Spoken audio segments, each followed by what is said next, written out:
You know, he enjoyed, but you know how those things get when you've got, you know how those things get when all of a sudden you've got all these, I hate to say it, there's one of the clubs. But not the boys' clubs. Probably not the boys. It's probably taking your lead. Well, there you go. Yeah. Why you guys All right. Yep. flit around the world I'll as make, much as you so want. you're going to make the remarks, show the video, and I'll make the That's presentation. the plan. We're going to flip-flop. We leave for Florida the day after the next meeting. You'll have the car parked. This one and this one. Flip-flop them. I have one son And then with the a other green thing card is- right now until is that we're houses come going on to the market. move- So we'll have a Christmas here in 2 weeks and then we'll go to Florida. We're going to move.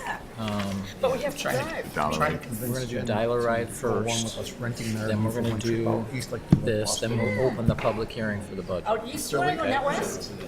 I figure we can get a lot more Okay. done in a shorter period of time if we go that way. Doing a dollar ride 'Cause she's going to Dial a ride after the consent. right before the And public then hearing. Danny's got 5 Right days. before For the the public development services, we don't need to go into a public hearing for this. And my We should do this, then the public hearing, then I don't know why it wasn't there. Philadelphia. Okay? Freedom Trail around Boston. Well, the other way, there's, if you go the other way. Conversation. We might be able to do. Because that's the long dead stretch. And there, you know, Right. there's different ways, but, let me talk to Jen on how packed. It's a blast.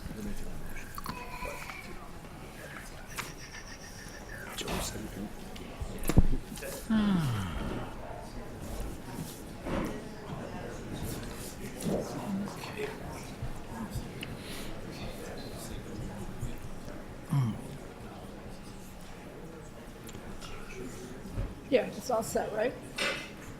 Okay. Makes sense, but we don't want to give up money. I was going to do a motion for a pay raise for the trustees. You 100%? Joe?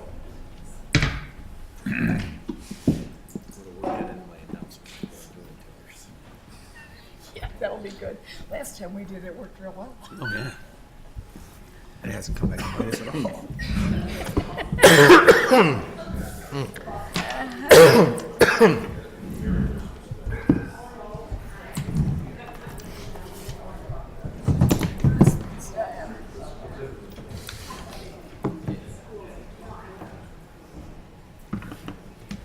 Is that you?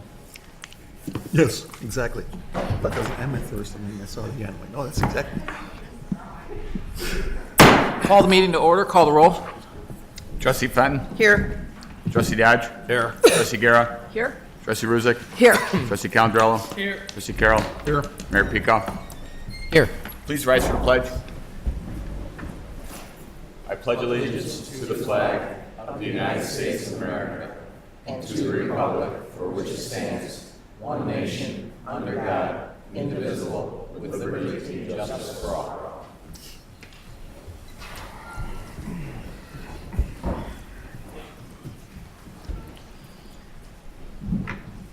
Approval of November 19th regular meeting minutes. Mr. Chairman, Trustee Fenton. move to approve the minutes of the Board of Trustees meeting of November 19th, 2018. Second.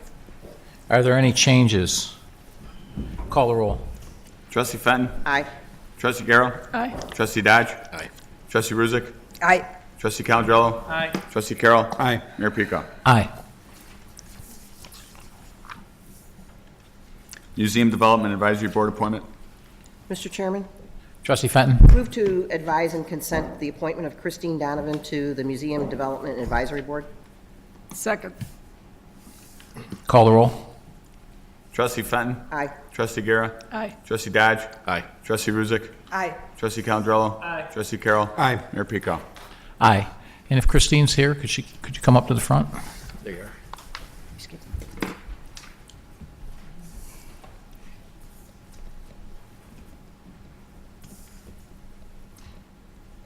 Raise your right hand and repeat after me. I state your name. Having been appointed to the office of the Museum Development Advisory Board, the Village of Orland Park, counties of Cook and Will aforesaid,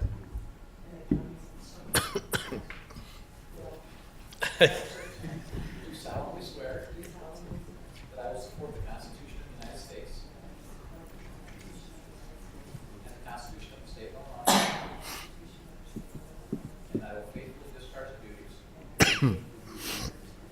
of the office of Museum Development Advisory Board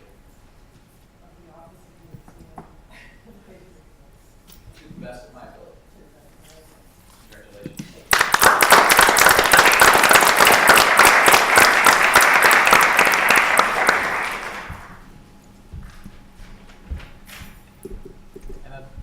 And I'd like to let everyone know this is due to the resignation of Jim Guerra, who was an original member of the Museum Development Advisory Board. So thank you, Jim, for your dedicated service to that board. Life-saving award?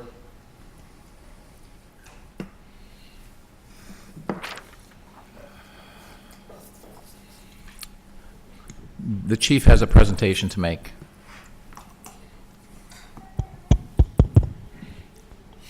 Mr. Mayor, members of the board, Mr. Village Clerk, and members of the audience, fairly often we see videos of police officers in action around the state and around the country making life and death decisions within a split second. Some are very controversial. We're going to show you a short video of several Orland Park officers in action in service to our community. The video is highly edited, by the way, because we're trying to protect the identity of a person who is in a severe mental crisis who these officers assisted. The actions of these officers was in the highest tradition of the police service and, in fact, heroic in nature. We train our officers to protect and serve, to preserve life and property. But we don't normally do that or want to do it at the expense of their own lives, but they did. Officer Vallon, you will see, risked her own life to save another, and officers Legree, Faluca, and Follier acted promptly and swiftly to assist Officer Vallon. In summary, on November 14th of this year, at approximately 10 p.m., we received a call of a person in distress who was standing on the ledge on the 4th floor, the northeast corner of the parking garage connected to Marcus Theaters. The person was threatening to jump from the building. The person's mother was nearby, who had called the police, and officers responded. One of the first officers on the scene was Officer Carrie Kelly Vallon. Carrie arrived on the roof of the 4th floor with her squad car positioned there, and her in-car camera caught the following events. Officer Vallon is a CIT trained officer, that's crisis intervention training for dealing with the mentally ill. She approached the subject standing on a 9-inch ledge, 4 floors above, threatening to jump. She engaged the subject, gained the confidence of the subject, but continued to close in on the subject. At the same time, the other 3 officers were closing in kind of out of sight of the subject, while Carrie continued to engage, gain the confidence of this subject. She kept getting closer and closer to the subject, and continuing to engage until when she got close enough, she tackled the subject on the 4th floor ledge of the building. Now this subject was big enough to take her over the side, and we weren't really happy with that altogether. However, fortunately, these other 3 officers closed in immediately, grabbed Carrie, grabbed the subject, and pulled them to the ground, and at the same time, injured Carrie at the same time, just slightly injuring her shoulder, saving this individual from what would have been certain death if he jumped off. With that, I'd like to show you a highly edited version of the video because we want to protect the identity of this person and others that were there. So if we could run the video quickly.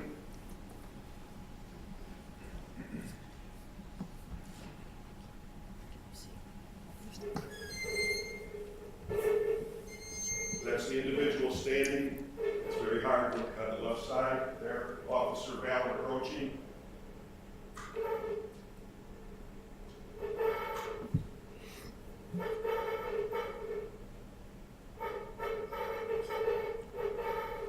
She's talking to him, gaining the confidence. She was saying his name a number of times. Getting closer, runs up, grabs him by the legs. Other 3 officers pull him to the ground. Other officers close in.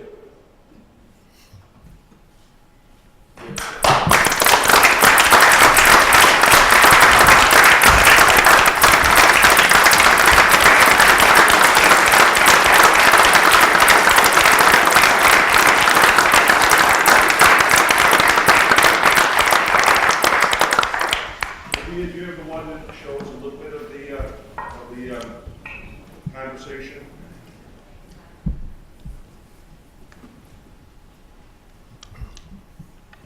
No?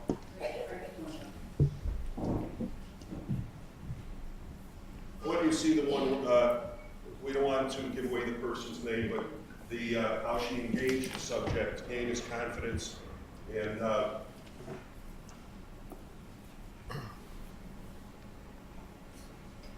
if you don't, that's fine.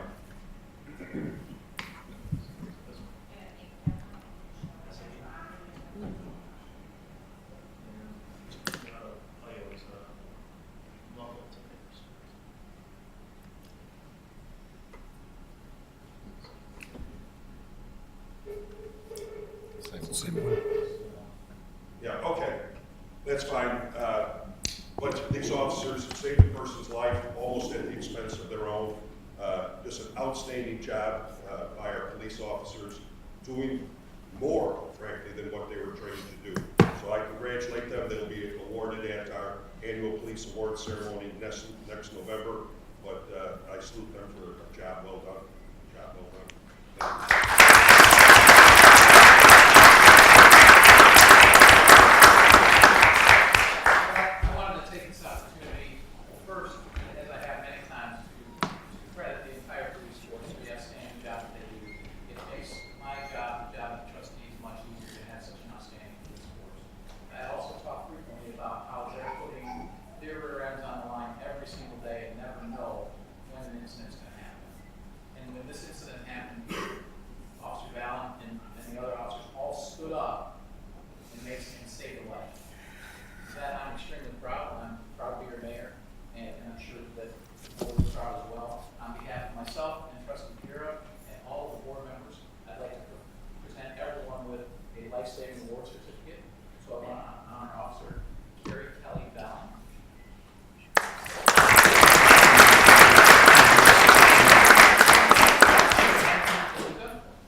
Congratulations. Thank you so much. Congratulations. Congratulations. Whoop. Congratulations. Congratulations. Your kids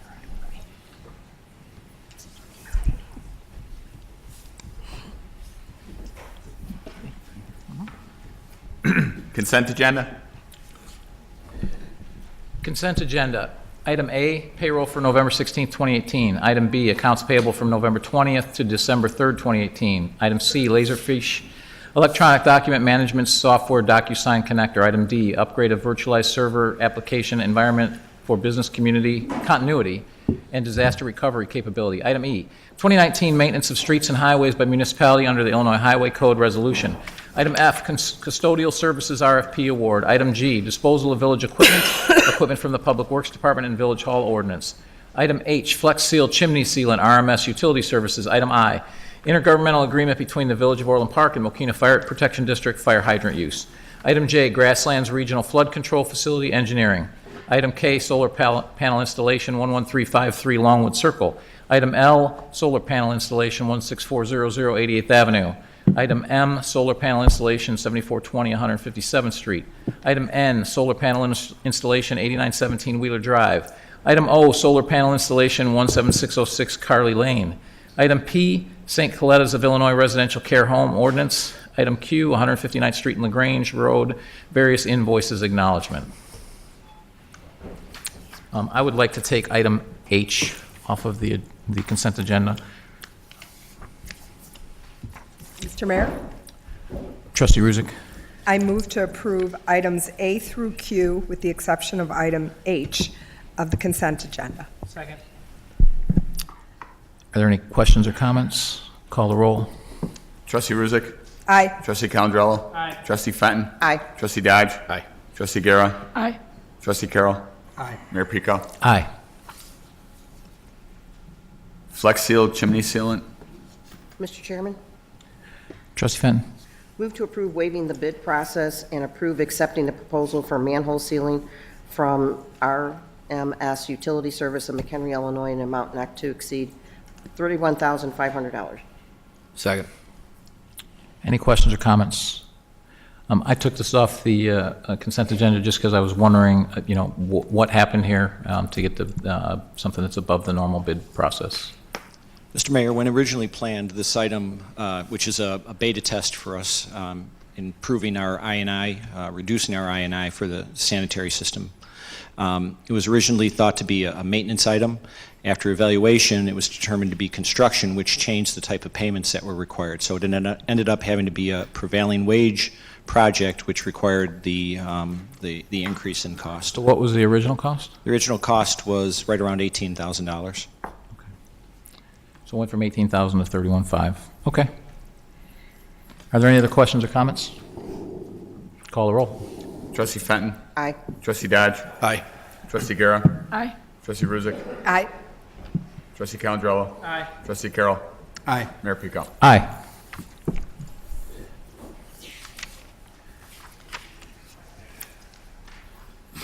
Do you want to amend the agenda?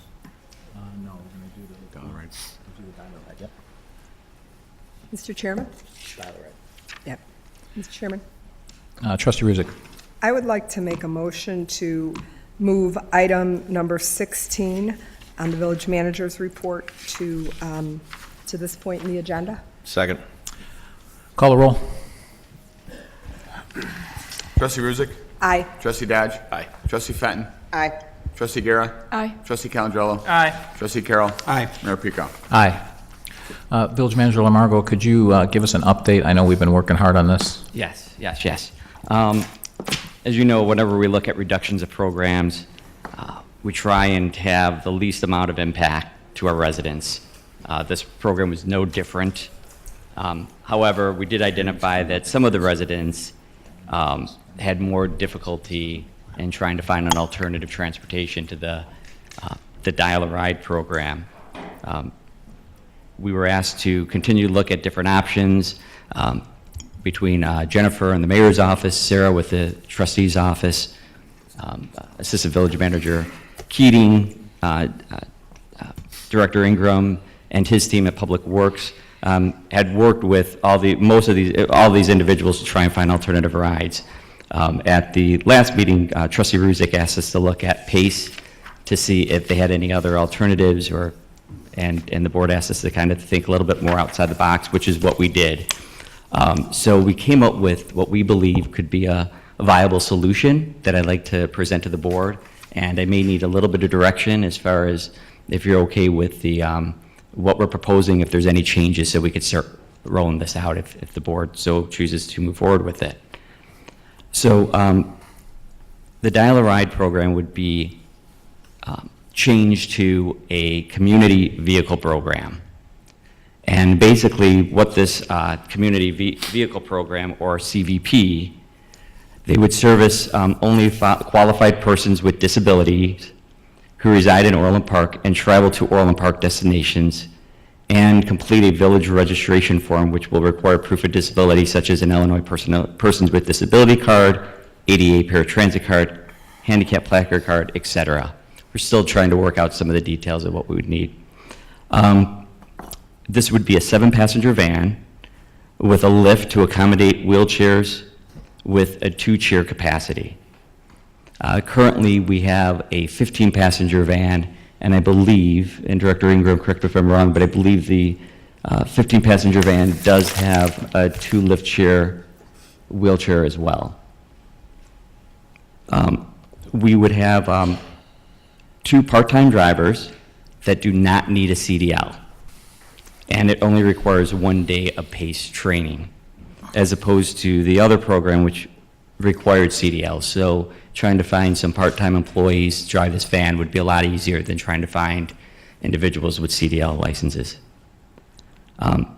The way that we're proposing that this would work, priorities would be given for medical appointments and physical therapy scheduled 48 hours in advance, 24 hours advance notice for non-medical appointments requiring a wheelchair lift. If a rider requires same-day service, the request will be filled on first-come, first-served basis. If space permits, the disabled riders can travel with a companion or a trained service animal. If available, CVP will provide eligible riders transportation to grocery stores or other local destinations. The Village CVP program will not provide riders to workshops or programs that have duplicative service transportations, such as CTF workshops and Orland Park or recreation volunteer programs. If the board recalls, we did work with CTF. They have agreed to provide transportations to those that go to the CTF workshop, but also to the workshops in Peace Memorial. And then we also were able to expand one of our recreation programs to provide special recreation buses to that program on a Friday, which one of the riders utilized. Staff has begun the PACE CVP application process, which could take upwards of 3 to 6 months before delivery of the van. The village registration form will be required for qualified riders, and that form would be available next week so that riders can complete and submit to the village prior to the end of the year. We're looking at starting this January 1st. We have 2 options here. Option 1 would be operate 5 days a week, Monday through Friday, with the first pickup at 8:30 a.m. and the last drop off at 2 p.m. It would be a total of 30 hours per week. Option 2, which is what, in talking to Director Ingram and his staff and analyzing the program and the ridership, would operate 4 days, Monday, Wednesday, Thursday, Friday. First pickup would be at 8 a.m. and the last drop off would be at 3 p.m. Total hours would still be 30 per week. The extended period is based on ridership history for special medical services. Tuesday is a very slow day for those medical appointments. While the application process is underway, as I'd mentioned, that it could take anywhere from 3 to 6 months before we get this van in place. The village will provide transportation services to those qualified riders with disabilities on a limited basis by utilizing the recreation bus. Service will be 4 days a week, Monday, Wednesday, Thursday, Friday, with the first pickup at 8 a.m. and the last drop off at noon. Due to the recreation programming and the need to fuel clean and safety check before the bus is put back into service for the afternoon.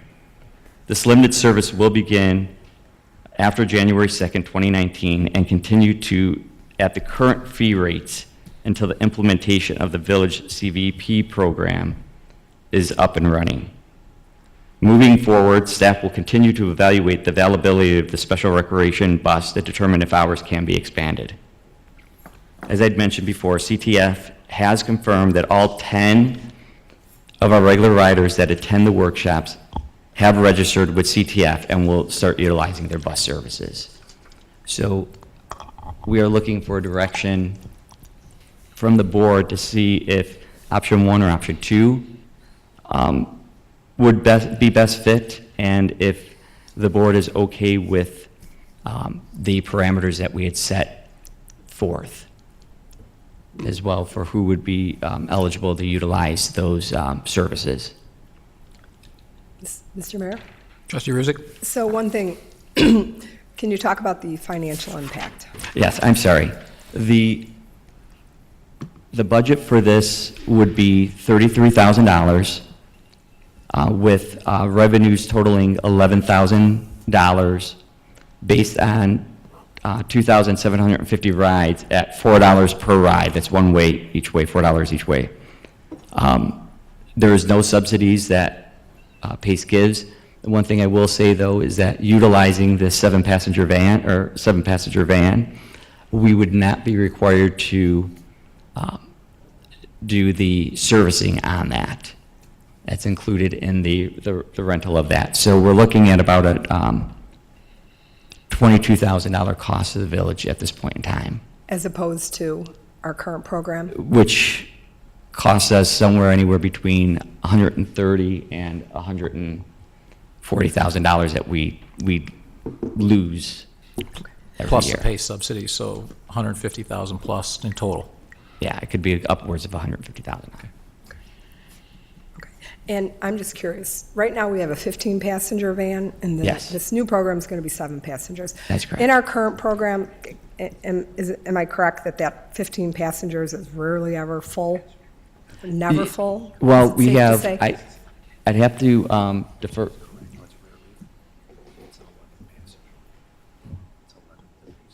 Oh, okay, I'm sorry. So I was corrected, it's 11-passenger PACE bus. Our current buses are 11 passengers. Okay. And it is rarely full. Okay, so the 7 passenger should be more than Yes, adequate? yes, yes. And the 11 passenger only has 2 wheelchairs, can only handle 2 wheelchairs? That is correct. And the new vans, will they accommodate scooters? I don't believe they, It has a lift platform. sorry, go ahead, you could just. It does have a wheel lift chair platform. We're unaware of a restriction to scooters. Okay. You mean that scooters should be accommodated? We're unaware of any restriction to it. Okay. Okay, well, I think it's a great alternative. I want to thank staff for continuing to work hard on this. I'd be curious if anyone was here to talk about our proposals, or I know there's a lot of people here in the audience. I'd like to hear some of their thoughts on it, or, So right now, we're discussing it at the board. Mr. Chairman? Trustee Carroll? Yeah, I'd like to also thank staff. I know all of you have worked very hard on this. If you're looking for guidance, I like either program, but I think the second program, based on your historical data of Tuesdays being slow, gives it a little bit more coverage per day on the other 4 days. So I think I like that better of the two ideas. If the historical data shows that on Tuesdays, we don't get a lot of coverage. But thank you so much for putting this hard work in. Mr. Chairman? Trustee Fenton? I would concur with Trustee Carroll. I want to thank staff for all their very hard work. Took a lot of finagling to get everything straightened around and get all the right information that we needed to move forward with this. And I agree with going to the 8 o'clock to 3 o'clock timeframe on the 4 days. Trustee Calandrello? Just want to also echo everyone, thank you for staff. I know we said, let's solve this, and we did. Kind of reminds me of other projects we did where we said, let's solve it, and staff rose to the occasion. If you're looking for input based on statistical data, number 2 sounds the right way to go. I know that the current PACE program was 10,000 rides a year, so we're not just talking about 28 or 30 individuals. So I want to thank staff for all your hard work. Mayor Pico. Trustee Dodge? I'm sorry, Pat. Or Trustee Garrett? Trustee Garrett, go ahead. Just more clarification. You said priority would be given to medical appointments for disabled. Medical, physical therapy, those types of, so if they were attending an MS program, physical therapy appointment, dialysis, any sort of medical type related, we're kind of grouping all that Okay, so together. that's generally requiring the wheelchair access. Yes, right? it would be. So after the wheelchair access, then who's the next group? People who have medical appointments but don't fit into the township's plan? I'm trying to get a sense of who is covered in this. At this point, we were we were recommending that it would be people with a physical disability, wheelchairs or some sort of physical disability that they would have that would qualify for, whether it was the ADA paratransit, might have a handicap placard card, might have a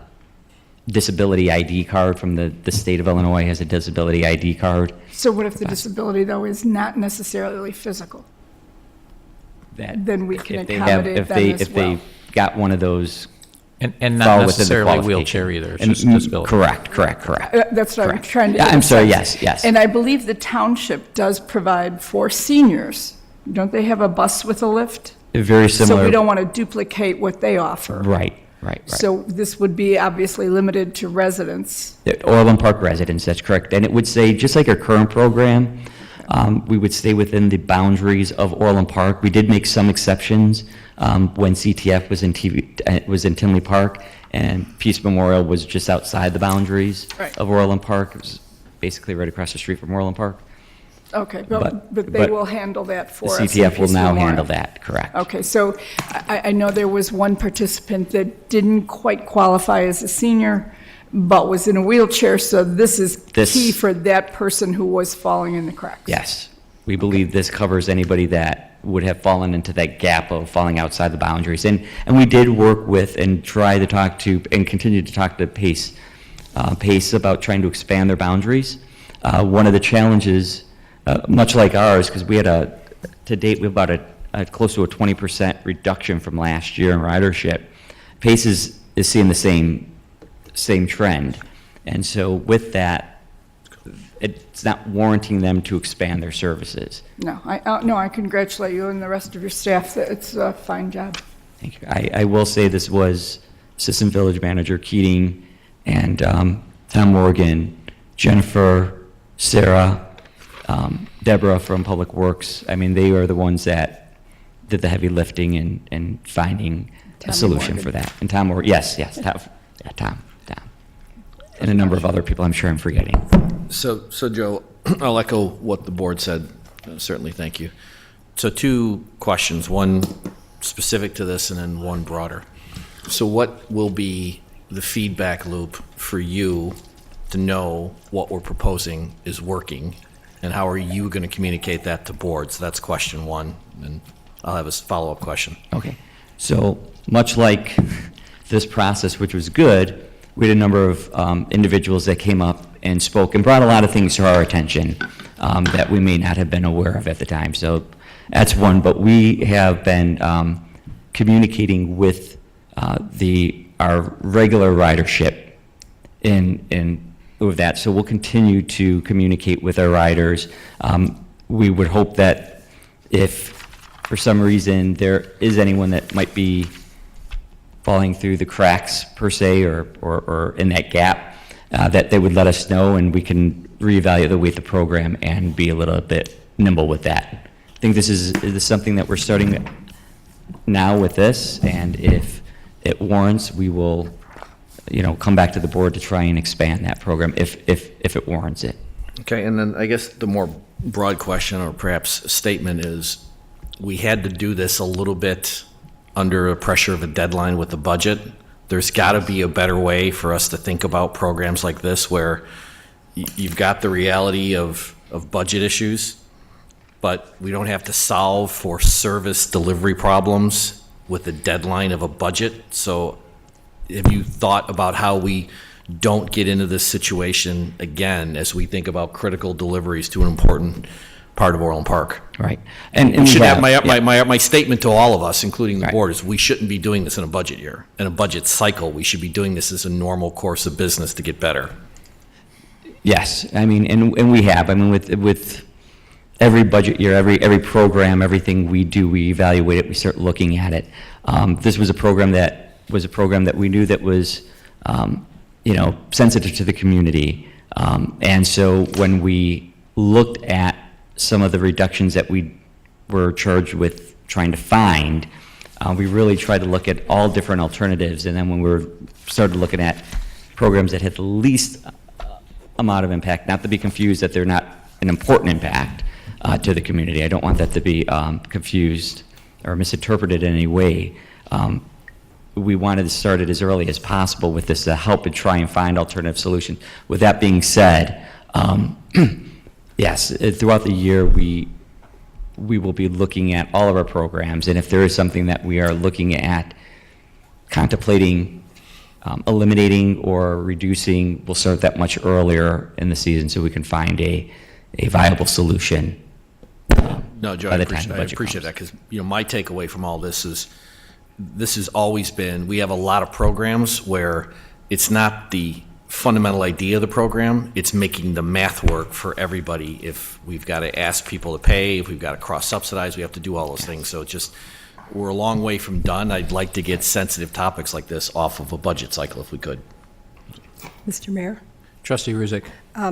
Just to Trustee Dodge comments, sometimes the best solutions come out of hearing from the public under pressure. Right. Hearing the press bringing this to the attention, private sector groups such as CTF stepping up to the plate. So I think that this was really an effort, and board members and obviously staff working diligently on this, so. This definitely was a team effort, and we do really Right. do appreciate CTF stepping in and helping out. Any other questions or comments?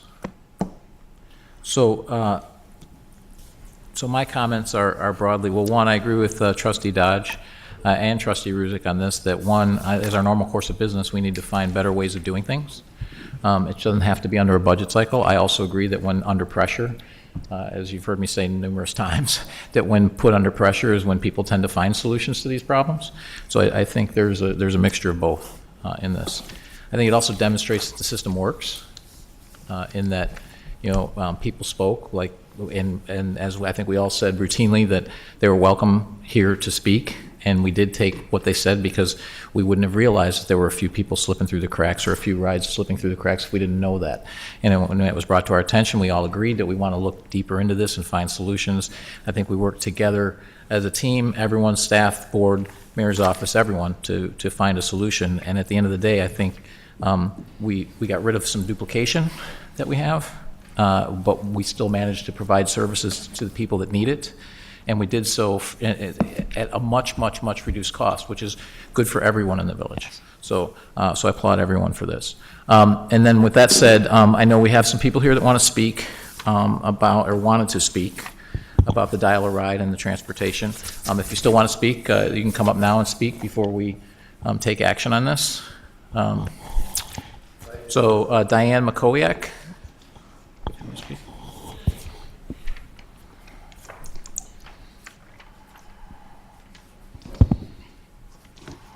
I would like just some clarification. I heard special rec mentioned, and it's talking about a single rider on a Friday, is that correct? That was one of the gaps that we have found, that one of our riders went and participated in our special rec program on a Friday. Many of our special rec programs have the special rec buses available to take them to and from the special rec programs. This particular one did not.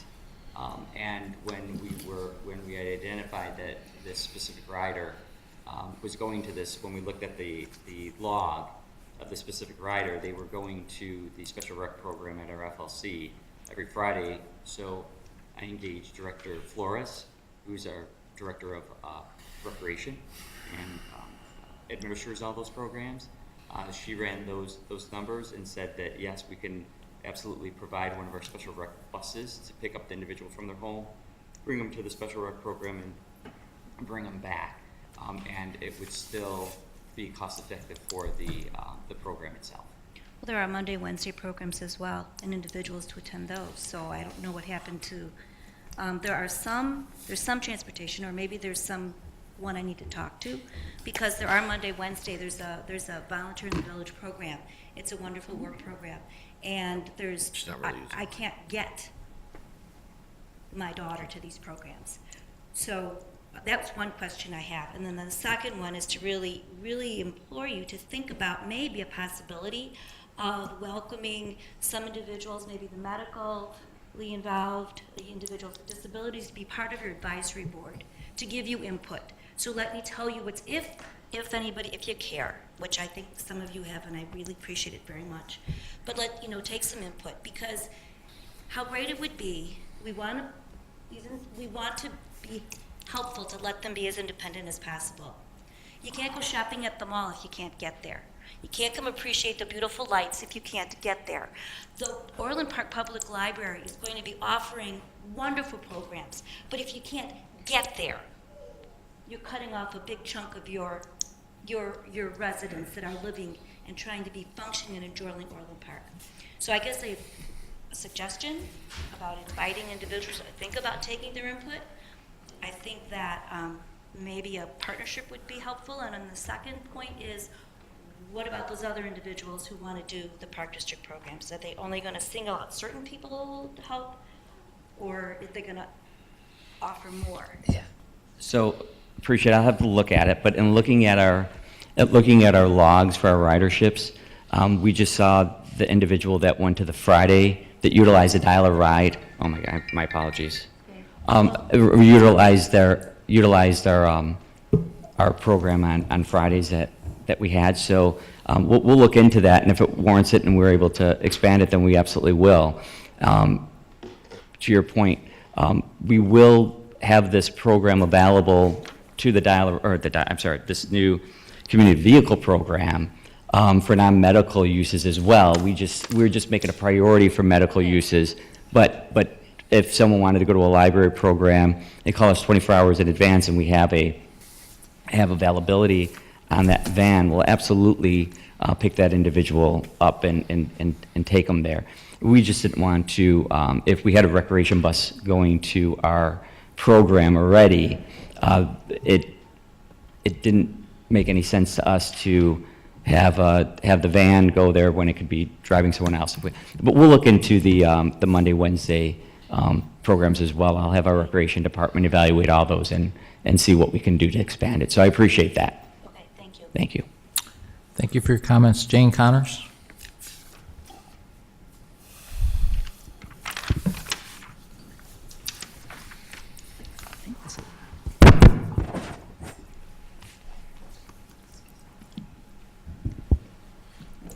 That mic's working. I don't have much to say except thank you. Thank you for listening to us. Thank you for putting your heads together. I didn't see all the behind the scenes, but obviously there was a lot of stuff going on. And I thank you. And my son Bob thanks you too. You did it. Thank you very, very much. I'm proud again to be a part of Orland Park. Thank you. You're welcome, and thank you for your comments. And yeah, sometimes it's not, you don't really want to see how the sausage is made.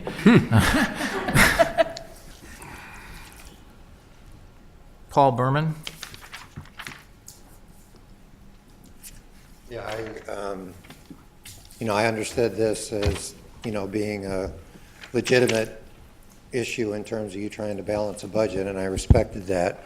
I just had, some of the same concerns about the process. We received a letter that talked about alternatives that, had there been input from riders and families, a number of those alternatives were not viable. And those families know that. We deal with government programs that are quite restrictive. We deal with insurance companies that are restrictive. And to see some of those solutions was, in some respects, ignoring a key voice in the community, the people that use a service. So I was critical of that. And then the other one was simply eliminating a program that is vital to a vulnerable community without, having thought through what the alternative was. You got to balance the budget, but you're here to serve the community, not take away services from the most vulnerable citizens. So that aspect of this was very disconcerting. I very much appreciate what you put back in place. There's still other things that are important to members of the community that have disabilities or especially those that rely on a wheelchair. They want to be part of the community. That means working in the community in some cases. I don't hear anything about being able to be driven back and forth to a job. And I have a son that's applying for a job right now. in the community and was, expecting Dollar Ride to be an option to get them there. So I just think if you, engage the community you're serving and ask for their feedback on how they use and what their needs are, they can stay, vital members of the community, as I think everybody wants them to be. Thank you. Thank you for your comments. Staff Sanos? Do you want to bring the mic back to him so he doesn't have to come up?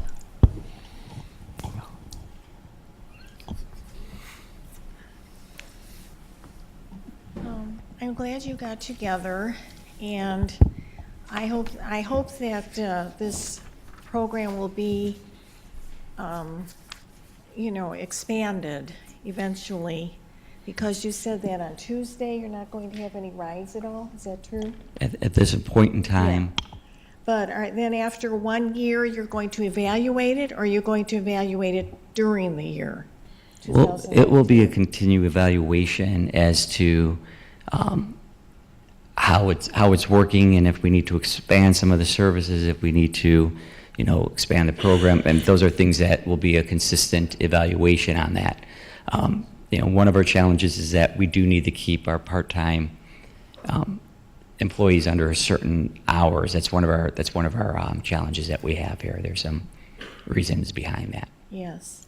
And I do suggest that you send out letters, formal letters, to people all over the community, because there are a lot of people that you don't know about that are sitting at home that could use this service. Just because, that there's only certain people that use this service, but I know of a lot of people that have developmental disabilities that are sitting at home and don't have transportation you don't know about. So I would strongly suggest that you publicize this, send letters out, emails, whatever you can do to get more input from all these people. There's many people out there. I can name some of them already. I do suggest that. And I'm glad you're involving people with developmental disabilities. That's very good. So I hope that this program will be much better, a lot better. And you say that you're going to have $4 for one way, or what is it going to be? It's $4 a ride, yes. $4 A ride. each way. Okay. A ride. And that could be adjusted accordingly, if necessary, I'm just saying there's a lot of leverage where you can do adjustments. That would be something that we would evaluate, would be at the Now, what kind of discussion. van is it? Is it a lift van, or is it a ramp? It is a 7-passenger lift van. Good, okay. So the scooters will be able to fit and all that. We have not been told otherwise, Okay. as Mr. Morgan had indicated. All right, that's fine. Okay, thank you. Thank you for your comments. Are there any other comments from the board? Mr. Mayor? Trustee Ruzick. I have one comment, which is, and there's an individual who is here, which wasn't here when I made my original comments, but one thing that was discovered, which I never knew, was that Uber has a program, an Uber Wave program, which stands for wheelchair assisted vehicles. Unfortunately, those are only operated in major cities. But as a result of the discussions that took place here in this boardroom, we had a resident who drives for Uber who went to the class to see about bringing it here to Orland Park. Not sure if that's going to go ahead or not, but how wonderful would that be if we were able to bring Uber Wave to the community and be one of the first communities outside of Chicago that would allow this. So that talk about giving freedom to people on the weekends, in the evenings, when our buses are not going to be operating and have never operated. So cross our fingers that possibly is in the works. Mr. Chairman? Trustee Fenton. A while back, we did have a commission for individuals with disabilities, and that's possibly something that you could reconsider, look into again, maybe reinstituting that commission, and it was made up of individuals with disabilities. Yeah, it's not something for me to reconsider because it's never existed since I've been here, but I would certainly look Okay. at that Well, to possibility, consider. we can look at it, for sure. Mr. Chairman? Trustee Carroll? I just had a question for Mr. Lamargo. One of the gentlemen mentioned his son getting rides to and from work. Is my understanding correct? The old program didn't allow for that. They did not allow rides to work even under the old dial-a-ride program, correct? That is correct. That was one of the stipulations. We did not provide rides to and from the workplace. And then, just as a general statement, I'm happy too that we got this resolved, but I'm sorry it came to this. It shouldn't have had to come to this. And there's certain things, like the one gentleman said, people the most vulnerable in the community shouldn't have to worry about the basic quality of life that they've been accustomed to, and hopefully won't happen again, and I'm sorry that it did. Any other comments? So it sounds to me like the board was pretty much in favor of the option recommended based on the data of the Monday, Wednesday, Thursday, Friday. The only thing I would like to add to that as a direction is that this is not done on a notebook pad anymore, that we actually keep track of this electronically so we can actually pull up the data on if it's Excel or if Tyler Technologies can do it. It doesn't have to be a formal system, but we do need something that's a lot easier to do than going back through notebook paper to track this. That would be my only other request. So with that, if the board, if I get a voice vote on the Monday, Wednesday, Thursday, Friday, all in favor? Aye. Aye. All opposed? So I think you have your direction, Joe. Thank you, sir.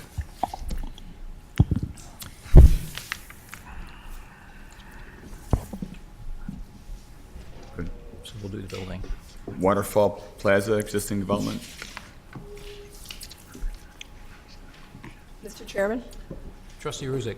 I move to approve the special use permit for a planned development and the subdivision for Waterfall Plaza as fully referenced below. Second. Are there any questions or comments?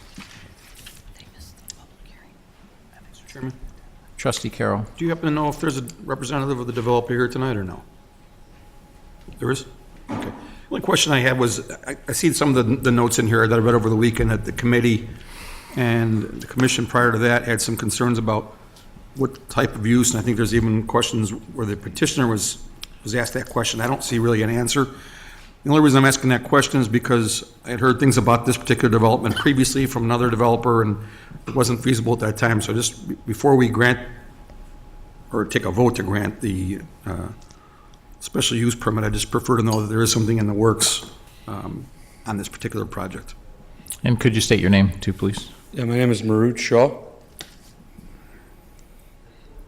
No, there's nothing. I mean, it's going to stay exactly as it is. It's literally just a subdividing line in order if they want to parcel it off and maybe sell the Lover's Lane area or make improvements so each individual has their own property. So there's no change in use whatsoever. Any other questions or comments? So I had one question because I didn't see it in the background here. Is what was the planning commission's vote on this? It was unanimous. Okay. And in the future, could you include that in these? Yes. It's in there. Is it? Yeah. It should be Yeah, in there already. It's in blue. Oh, it's not. Any other questions or comments? Right there. Call the roll. Trustee Ruzick. Aye. Trustee Fenton. Aye. Trustee Dodge. Aye. Trustee Guerra. Aye. Trustee Calandrello. Aye. Trustee Carroll. Aye. Mayor Pico. Aye. Public hearing. Mr. Chairman, Trustee Carroll. move to recess the board meeting and enter the public hearing for the budget. Second. All in favor? Aye. Aye. All opposed? Okay, so we've entered the public hearing for the budget. For members of the public, this is the annual public hearing on the budget for the 2019 fiscal year, which runs January 1, 2019 through December 31, 2019. A tentative budget has been placed on file with the village clerk's office since November 16th of this year for public inspection, and notice of this public hearing has been given in the Orland Park Prairie on November 15th, 2018. So this is the opportunity for members of the public as well as members of the board to comment on the proposed tentative budget.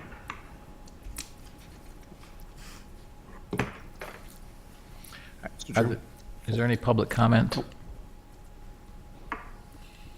Okay. And board, trustee Carroll. Thank you. I just wanted to comment that the budget we're requesting the levy from Cook County is we're not requesting any new money. This is the 8th year in a row we're doing that. So we saw some comments about the process we've been through our budget hearings, which started over the summer and just concluded recently. So it's the 8th year in a row that we're not asking for new taxes from the county. Any other comments? Mayor Peacock? Trustee Dodge. We'll just figure we'll make the comments now so the vote later is easier. So I think the board's done a great job with this budget. I mean, they're always a lot of work. I think they're kind of stressful for staff, Joe. No, not at all. But, you know, as we think about this budget, right, I mean, budgets reflect the priorities, and budgets are plans and based on estimates, and those plans and those estimates change. So, again, kudos. I think we've made great progress tackling some of the long-running, big-picture issues about where we're going and our cost structure with all the changes that we've made. But you know, I'll keep saying it, right? I'll be hopefully Mr. Consistent here.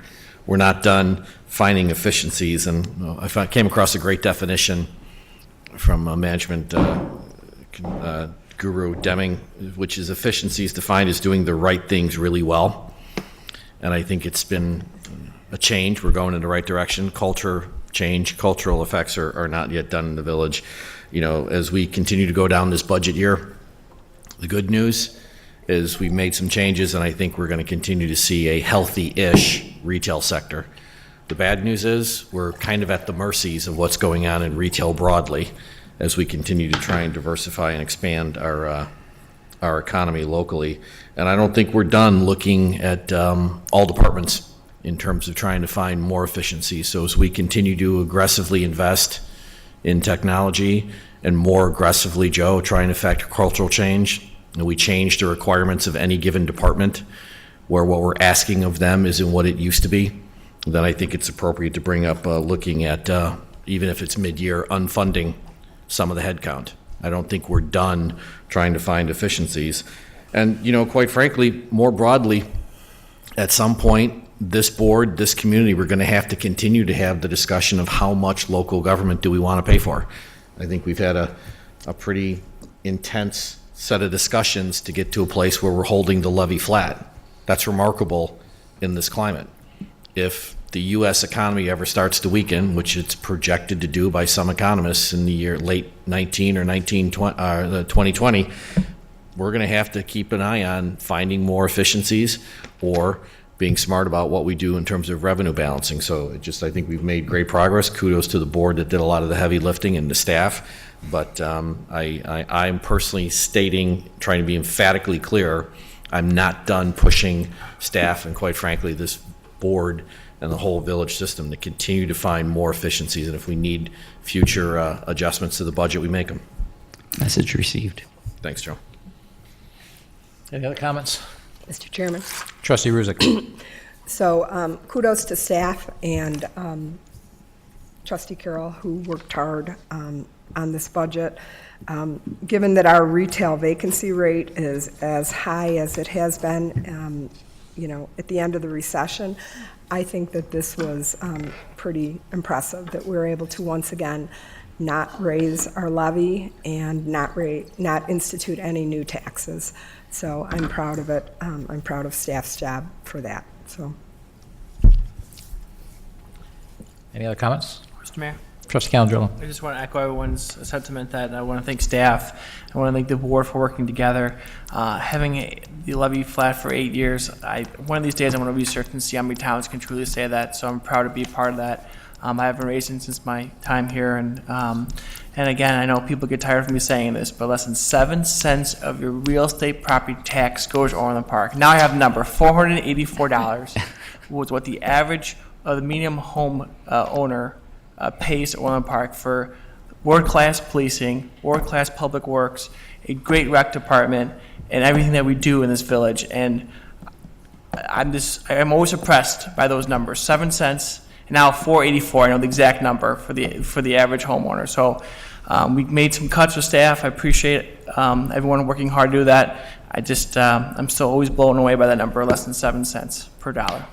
So thank you staff, thank you the board for being good stewards of the taxpayer dollar. That's what they put us here for. Thank you. Any other comments? Trustee Fenton? Just want to echo what the other board members have said, but I also want to give a lot of credit to staff too for, even though we had to make some cuts with some of our services, the service level that we had just in the past snowstorm showed that everybody pulled together and was able to provide the same service that we've had in the past. And that owes a lot of credit to Public Works and to all of staff that worked on that, even in the Parks Department with their plows. So things were a little tight and everybody pulled together, and that's a great testament to our leadership with staff, which goes to Joe and Carrie and John, and to all of our staff and how dedicated they are to the residents in this community. And great job, Anne Marie, with the budget. Trustee Guerra? Sure.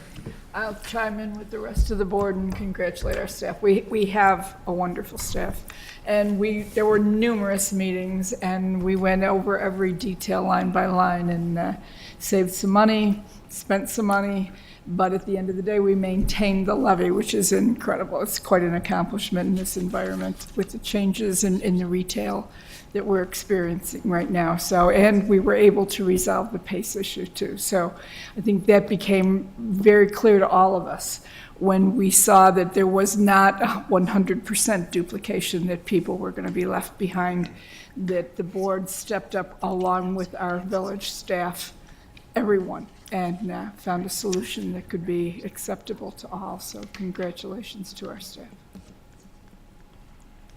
Any other comments? So I would also like to thank everyone for a good job. As I pointed out before, sometimes it's not pretty watching the sausage be made. And certainly when you're trying to make cuts and drive efficiencies, that's challenging. And given the environment that we face, no time sooner are we going to stop facing the challenges that we have right now. I think the challenges economically that could be given to us from the state and the county might increase. So we have to be prepared for that. So we have to continue to look for those opportunities. As Trustee Dodge said, we should continue to look for that as we go forward. Some of the things that we have discussed that next year will be important is we've talked about taking the maintenance that's in our capital budget, like LaGrange Road, out of the capital budget into operating. So there's going to be some more things that we have to find to get that operating budget to stay flat. The good news is that'll free up some money for things like fixing parks and roads and things like that. So those are just so staff's aware, next year it's not going to stop. As Trustee Dodge said, we'll be looking next year as well. Something to point out, aside from the fact that we've obviously lowered our operating expenditures, done a great job with that, and done a great job with the budget, is our tax rates. I was just looking at it. Our tax rates are down 12.7% since 2016, from 2018 to 2016, preliminarily. So that's an outstanding job by the board and the staff. So congratulations to everyone on that. And if there are no other comments, are there any Mr. changes? Chairman, we do have one. Can someone make an amendment to add the community vehicle program there for $33,100 in expenditures and $11,000 in revenues? Move to amend the fiscal year 2019 tentative annual budget as previously posted to include the community vehicle program as attached. To do it now. I think, no, not yet, right? We're still public hearing. Yeah. No, this is for the public hearing. Or do you want it outside the public It hearing? would be outside the public hearing. Do it now, right, Ken? No, I think we need. You can do it at the public hearing, or you can do it. We can do it. Let's just do it now. Go ahead. It's That's my fine to do motion. it now. Do I need to restate it? Or do you have it, John? It was close. You're good. Okay. Did you second? I second. So the motion's been put to add the community vehicle service with the costs and revenues as stated. Call the roll. Trustee Carroll. Aye. Trustee Guerra. Aye. Trustee Fenton. Aye. Trustee Dodge. Aye. Trustee Ruzick. Aye. Trustee Calandrello. Aye. Mayor Pico. Aye. Mr. Chairman, Trustee Carroll. I move to approve adjourning the fiscal year 2019 budget public hearing and resume the general board meeting. Second. All in favor? Aye. Aye. All opposed? So back to the general board meeting. We have a series of ordinances to pass. So what did we just approve? We didn't, and we have to close the public hearing. We just did. Okay, Clear your throat, get a drink of water. that's what Mike just did. That's what Mike just did. I believe it was seconded by trustee Guerra. Okay. Okay. Fiscal year 2019 annual budget approval, Budget, or ordinance number, please. 5357. Mr. Chairman. Mr. Chairman. Trustee Carroll. I move to pass ordinance number 5357 entitled Ordinance Adopting the Annual Budget for the Fiscal Year commencing on January 1st, 2019 and ending on December 31st, 2019 for the Village of Orland Park, Cook and Will Counties, Illinois. Second. Mayor Peacock? Trustee Dodge. Quick clarifying question. Staff knows the levy's flat in terms of the publication of the Yes. documents? Okay, got it. Yes. Thank you. Could you say that again? I didn't hear you. I just wanted to clarify that everyone understands that the levy is flat from Yes. prior year. Okay. Yes. Okay. Thank you. Any other questions or comments? Call the roll. Trustee Carroll. Aye. Trustee Guerra. Aye. Trustee Fenton. Aye. Trustee Dodge. Aye. Trustee Ruzick. Aye. Trustee Calandrello. Aye. Mayor Peacock. Aye. Property tax levy, Mr. Chairman. Trustee Carroll. I move to pass ordinance number 5358 entitled An Ordinance Providing for the Levying, Assessment, and Collection of Taxes for the Current Fiscal Year of the Village of Orland Park, Cook and Will Counties, Illinois. Second. Any questions? Call the roll. Trustee Carroll. Aye. Trustee Guerra. Aye. Trustee Fenton. Aye. Trustee Dodge. Aye. Trustee Ruzick. Aye. Trustee Calandrello. Aye. Mayor Peacock. Aye. GO refunding bonds, Series 2012B abatement. Mr. Chairman. Trustee Carroll. I move to pass ordinance number 5359 entitled An Ordinance Abating Taxes Heretofore Levied for the Year 2018 to Pay Debt Service on Taxable General Obligation Refunding Bonds, Series 2012B, of the Village of Orland Park, Cook and Will Counties, Illinois. Second. Any questions? Call the roll. Trustee Carroll. Aye. Trustee Guerra. Aye. Trustee Fenton. Aye. Trustee Dodge. Aye. Trustee Ruzick. Aye. Trustee Calandrello. Aye. Mayor Peacock. Aye. GO refunding bonds, Series 2013A abatement. Mr. Chairman. Trustee Carroll. Move to pass ordinance number 5360 entitled An Ordinance Abating Taxes Heretofore Levied for the Year 2018 to Pay Debt Service on Taxable General Obligation Refunding Bonds, Series 2013A, of the Village of Orland Park, Cook and Will Counties, Illinois. Second. Call the roll. Trustee Carroll. Aye. Trustee Guerra. Aye. Trustee Fenton. Aye. Trustee Dodge. Aye. Trustee Ruzick. Aye. Trustee Calandrello. Aye. Mayor Peacock. Aye. GO refunding bonds, Series 2013C abatement. Mr. Chairman. He's on a roll. Trustee Carroll. I move to pass ordinance number 5361 entitled An Ordinance water. Abating Taxes Levied for the Year 2018 for the Payment of Principal and Interest on the General Obligation Refunding Bond, Series 2013C, of the Village of Orland Park, Cook and Will Counties, Illinois. Second. Call the roll. Trustee Carroll. Aye. Trustee Guerra. Aye. Trustee Fenton. Aye. Trustee Dodge. Aye. Trustee Ruzick. Aye. Trustee Calandrello. Mayor Peacock. Aye. GO refunding bonds, 2015A abatement. Mr. Chairman. Trustee Carroll. I move to pass ordinance number 5362 entitled An Ordinance Abating Taxes Levied for the Year 2018 for the Payment of Principal and Interest on the General Obligation Refunding Bonds, Series 2015A, of the Village of Orland Park, Cook and Will Counties, Illinois. Second. Call the roll. Trustee Carroll. Aye.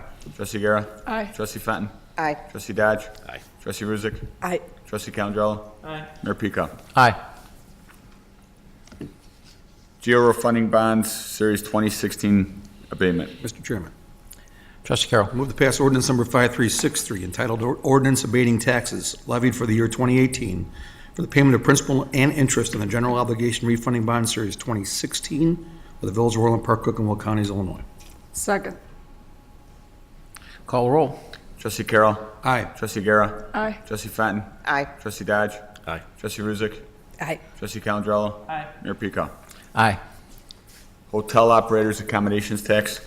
Mayor Peacock, before we go to that, Based on the faces of the folks in the audience, that was probably the most exciting stretch of ordinances in the history of municipal.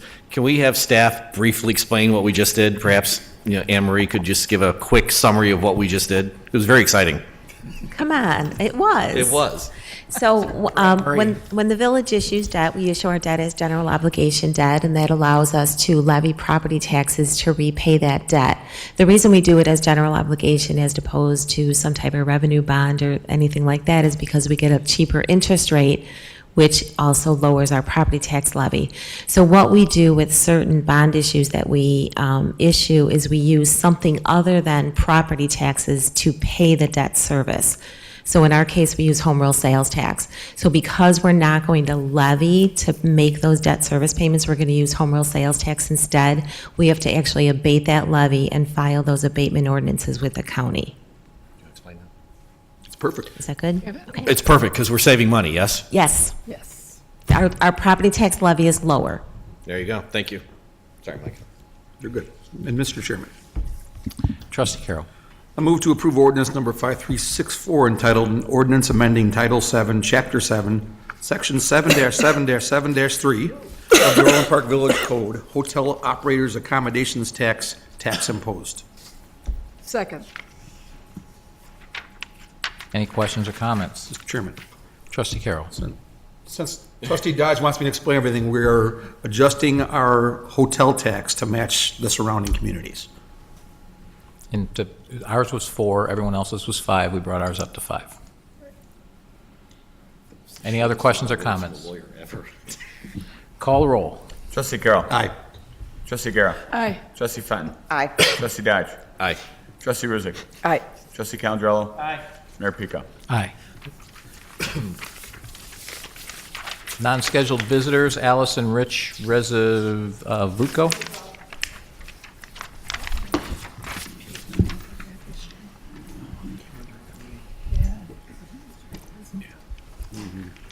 I would like to take this opportunity to discuss the parking and trash pickup issue on Orland Court. A few months back, our neighborhood received notices about not being able to park within 10 feet of either side of the driveway so the garbage trucks could get in and pick up the trash. This is eliminating about 85 feet of parking space used by the residents for about a total of 180 feet of available space. Though simple in its face, this is a difficult request for myself and neighbors because there is not enough parking, and most of us are forced to park on the south side of the street. There's no parking allowed on the north side. Using this notice as justification, Waste Management stopped collecting our garbage if there were any cars parked on our streets. This happened several times, and each time my husband and I had to call Waste Management, and we had to wrestle with them basically to come pick up our garbage. After doing this many times, I became frustrated with Waste Management, and I called the mayor's office. I spoke to the mayor's assistant, and I was told it wasn't a village issue and to handle it myself. And I said, I've been trying to handle it myself, and also I'm not the one who signed the contract with Waste Management to pick up our trash. So she said she would look into it, and someone from the village manager's office, I believe, called and stated that the village had no ordinance concerning this clearance rule, and that the village had no intentions of creating or enforcing such a rule. The problems with Waste Management persisted, though. Each time I had to call and wrestle with them to come pick up our garbage. Finally, there seemed to be an understanding with Waste Management. A simple change in the time of their garbage pickup seemed to do the trick. For a few weeks, our garbage was picked up without incident. Then last week, once again, Waste Management did not pick up our garbage. There were hardly any cars on the street, but they still did not pick up the garbage. This time, when I called the village, I was informed that not only that you guys had signed another deal with Waste Management when you were clearly aware of the issues that people on my block were having, but you had also either put through an ordinance or were going to pass an ordinance that would enforce Waste Management's parking rule or create another more difficult rule of your own. Although I could not find any information on how the village passes ordinances, none of the residents or landlords that I spoke to knew that this was going to be a new ordinance or were aware of it. I could not find the proposal or minutes anywhere online or in print. I wish I had the opportunity to speak on this before it was passed. Thank you for your comments. Also, I have to ask you, what happens when somebody does park on the street and Waste Management doesn't pick up our garbage because one car's parking on the street? Can I ask staff to respond to this? Thank you. So I believe you have some information. Waste Management's also here. Thank you. Assistant Village Manager Keating has been dealing with this issue, so I'll let him respond to that. That is correct, Mayor. As you know, and the board knows, this is an ongoing issue with parking on the 5 affected streets off of Lakeview Drive because of the width of the street, dating back in reference to the voluntary communication that Waste Management sent out with our approval to the landlords who were going to share them with their tenants. We didn't have an ordinance in effect at the time restricting, other than blocking a driveway, restricting how close someone could park near the entrance to the back of the building.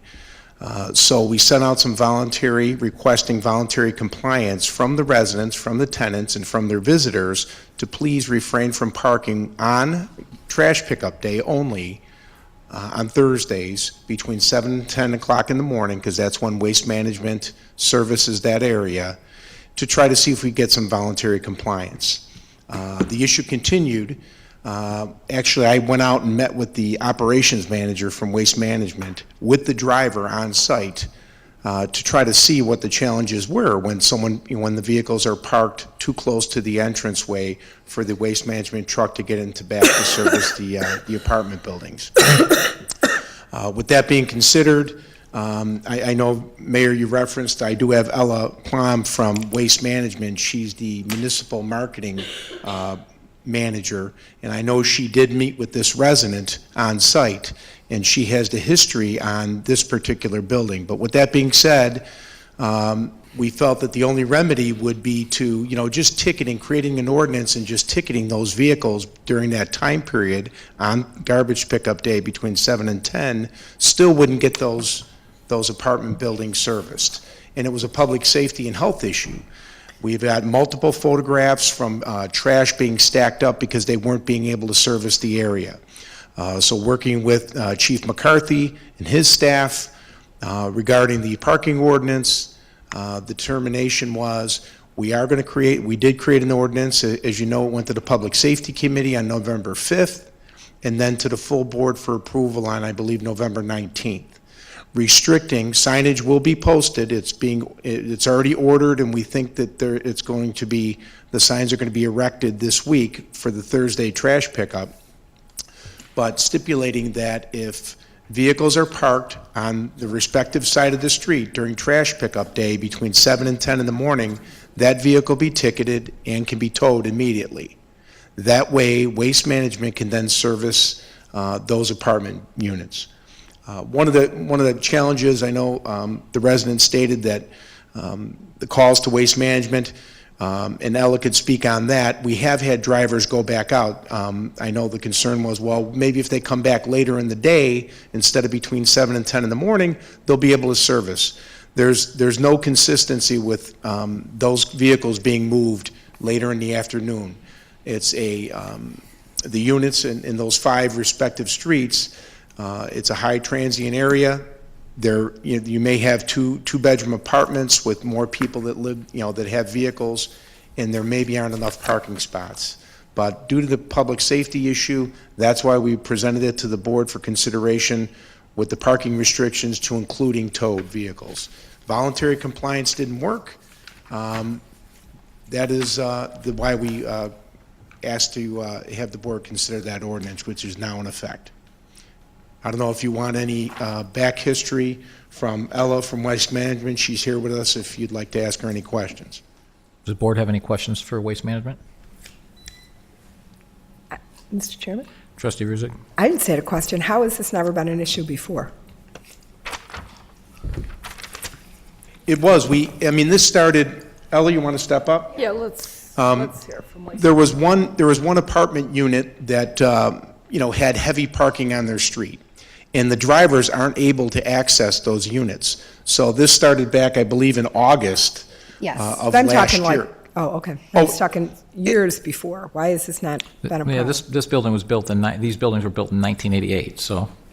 I will say it's not many of these units or these blocks that we have problems with. A lot of the residents are parking with enough space for our trucks to get in, so they're realizing that they can't park up to the lip of the driveway.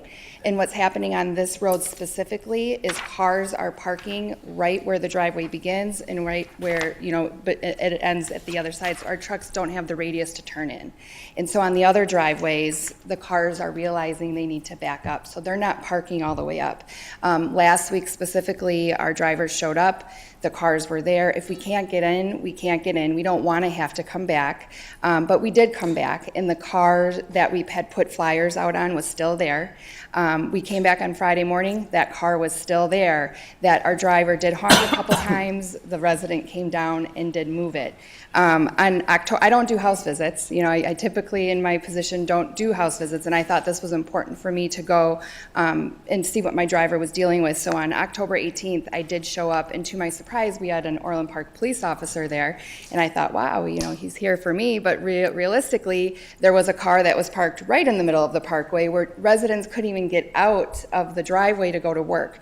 So I think it's just where the cars are parking or the different residents on the street, but in the last 5 months, we're able to service the stop 50% of the time. So I'm sorry, what percent? 50%. So it's about twice a month that we're showing up and cars are parked in a way that we are unable to physically turn into that parkway.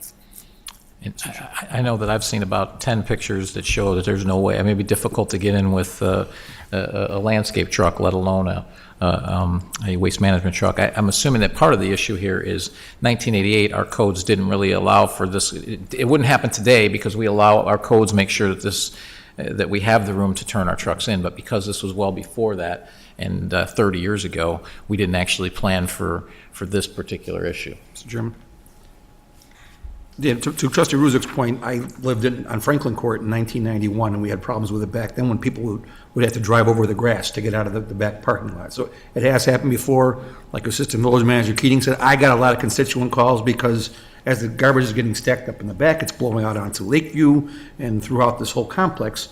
And so I was getting a bunch of complaint calls. Chairperson Gura from the Public Safety Committee heard from Chief McCarthy, and as Mr. Keating put it succinctly, we tried voluntary compliance, it didn't work. This was the only solution we had to fix the problem. And it is a safety issue and a health issue because we got garbage blowing around, which impacts rodent infestation and everything else. So this was one of those instances where we did listen to the residents, but we had more residents complaining about the garbage than we did complaining about lack of parking. It just seemed like And we just passed the ordinance at the last meeting. Correct. So that's why it hasn't completely taken effect Right. yet. So I think what we need to do is wait and see if this ordinance, and if we see compliance, and if we have one individual who continues to park there and their car disappears, I'm guessing that maybe that compliant, that's not what we want. We prefer they just comply, but voluntary didn't work. So we've all seen no parking signs before, no parking signs certain times of the day or for street sweeping or for whatever it is. And it's just something that, let's see if that works. That seems like a reasonable approach to me, unless anyone has anything different. But I think we passed that last week or 2 weeks ago at the chief's request, which makes sense to me. Mr. Chairman. Trustee Gira. I think part of the ordinance too is that waste management will have the garbage picked up by 10 a.m. So you're guaranteed it's that time period, 7 to 10 a.m. on Thursday. I think it's most reasonable, but when the signs are posted, they're not going to be ticketed, the cars will be towed. And then, as you say, unfortunately, someone will learn the hard way if it happens again, or maybe that will just discourage it. And I guess one thing I would add before going to Trustee Dodge is that all the overheads I see, there's cars parked in front, and there's more than enough parking available in back at that particular time. So that appears not to be an issue every single time that we have pictures. So, got it.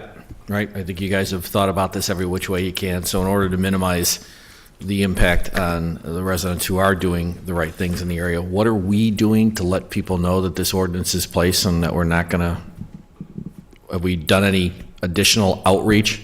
Once, no, to the landlords, the previous voluntary compliance that we asked that they send their tenants, that's something that we're gonna send them out, the same landlords, the copy of the ordinance, to try to share that with we doing any kind of phone call, any kind of direct mail to each one of the individual units? It's not hard to peg the address and say apartment 1, 2, 3, 4, 5. Right. Just post it. It's kind of a transient area. I don't know how many of those numbers would have the code red system if we did reverse phone calls, but what I can do is have our staff communicate with those landlords again and send them a copy. See, I guess I would take a little bit, I don't know, stern, the right word, which is you get a piece of mail into those individual units and you say, this is going to happen, and we simply stop playing patty cakes. It's coming. Here's a sign. Correct. If your car's not here, call the police department. It's that simple. Correct. We will. We'll do that. And the signs are very clear and it's very clearly marked. It will be clearly marked. Yeah, just a couple more cycles to trying to notify people, and after that, here's the new ordinance, right? Okay. Send out 60 letters. I mean, that's about how many units are on that street there. It's really only 1 or 2 buildings, I think, that are the issue, but still send it out to the whole street so they're aware. Any other questions or comments? Thank you, Ella. Yeah, thank you for your time. Thanks. Thank you. Thanks, Ellen. So board comments, Trustee Fenton. I would like to take the opportunity to thank staff for the wonderful holiday decorations that they put out there. The event was great. At least the weather cooperated. It didn't start raining until after the lights went on the tree. So we got the tree lighting in before it started raining. So hope everybody is out there. I know there's been some problems with the lights when I came tonight. The lights west of LaGrange Road on 143rd, they were on, but they were also flashing, which was a little annoying if you're driving and you see these big trees and everything is blinking in your face. So staff's already been made aware of that. I told them that when I got here, and they're working on that. A lot of it has to do with our safety switches when we get too much water. Also want to once again thank Public Works and the Parks Department for their great work on the removal of the snow, and remind everybody that the village does not own all of our streets in the village. So some of them belong to the county, some belong to IDOT, the state. So we are not responsible for when LaGrange Road doesn't look nice and pretty, but 159th and 143rd might. So they were out there, they had all their teams working on the streets and able to get down a great job for snow removal. And just remind everybody that the Orland Park Lions Club is selling trees out in our winter wonderland, and all that money goes back into the community for the disabled. Trustee Calandrello. Just want to thank staff again for all the hard work on the budget. Want to thank staff regarding the snow removal. I know it's a tough job. And then finally, I want to thank Nancy and her rec staff for a very, very, very busy week and a half event, starting with the turkey trot. Well, actually, before that, the baby trot or the kids trot, turkey trot, Christmas light. Just trotting all over the place. Trot, I guess. Which my wife ran, and she was faster than everyone on the board. Christmas tree lighting. She also. Anyway, she's gonna yell at me for that one. Just want to thank the Christmas tree lighting. Everything was fantastic, and the North Pole Express. So, kudos to Nancy and her staff for a very busy couple weeks and a successful busy week. Thanks. Trustee Ruzick. No comments, Mr. Mayor. Trustee Guerra. I would like to congratulate our staff, of course, on the lights. The village looks beautiful driving down LaGrange Road. But also Officer Carrie Ballin. She was brought in tonight for her service. It's just incredible. I made some comments at the police awards a few weeks ago, how the Orland Park Police Department, they do the extra steps. You know, we had an officer, everyone saw the photo in the papers, taking ducklings out of the sewer. We had another officer who went to a senior's house to do a safety check for her. She was concerned about some noises, noticed her front door wasn't secure, and told her, I'm gonna go to the hardware store and I'll come back after my shift. And he did, and he fixed her door.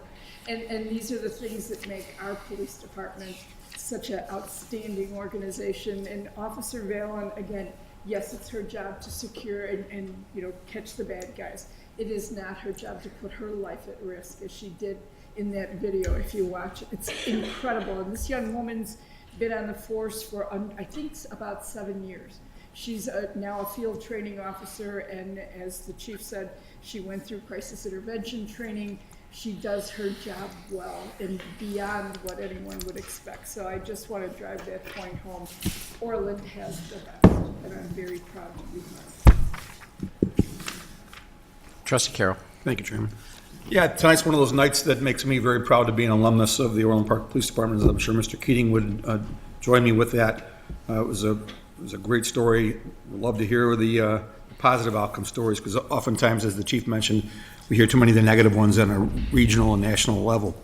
I would like to sincerely thank Director Mampy for her help with this budget process. We got another one done. It was a long process. I'd like to thank the entire budget team, but she's the one that had to listen to me gripe and complain for the last 5 or 6 months. So thank you very much. Trustee Dodge. Just a couple of comments. I said earlier, the definition of efficiency is doing the right things really, really well, and that often gets applied to things financial and economic, but it kind of matters to how people do their job. And I think it speaks a lot to the village, the residents, the board, and staff, and all the people that are part of it. So I think we're doing a great job. And I was chatting with Mike and Pat earlier. I think this is the first season where LaGrange is done, as we say in technology, where it's really truly finished, and I think it looks great. And I think that this group, all of us, we've been on a long march to make Orland Park a great place to come in the Christmas season from an experience perspective, and I think that all the things that we've invested in, all the things we execute, really kind of get to that point. So it's an easy season to be proud of what we've done in Orland Park. So first, I would like to express my condolences to the Bush family, and wish former President George W. Bush Godspeed. He was an exemplary man, and I was very proud to serve under him in the military and in Desert Storm. Again, thank you very much to Officers Kelly Vallon, Saluka, Legris, and Fuller for their heroic actions. Again, on a day-to-day basis, anytime any stop can turn into a life-threatening situation, and they put their own lives on the line to save a life, and they did a fantastic job. Thanks again to staff. You've already heard it, but for their wonderful market, the holiday lighting, and the other holiday festivities they've done a great job with. And thanks to everyone for the hard work on the budget. I think we all got to hear Trustee Carroll's wrath a little bit over the last 5 months. But understandable. It's not always an easy process to go through the budget. That's the way the system works, and it worked well. Also, thanks again on the snow removal, and I guess I'll personally comment on that a little bit.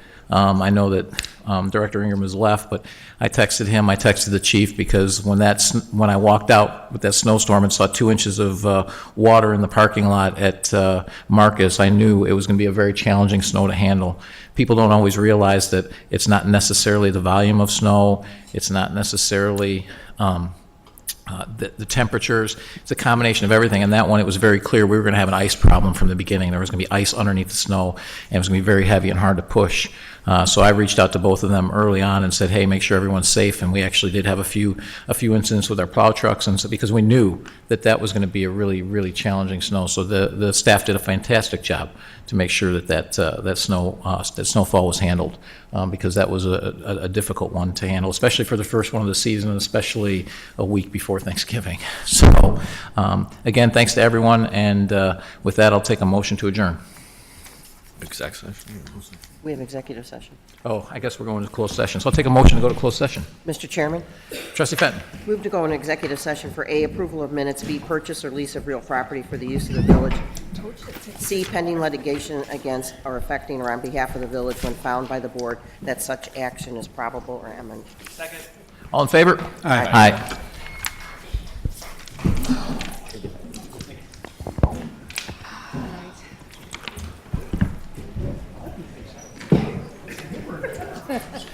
I got check on that one. You'll know when it's a shot. No, I know.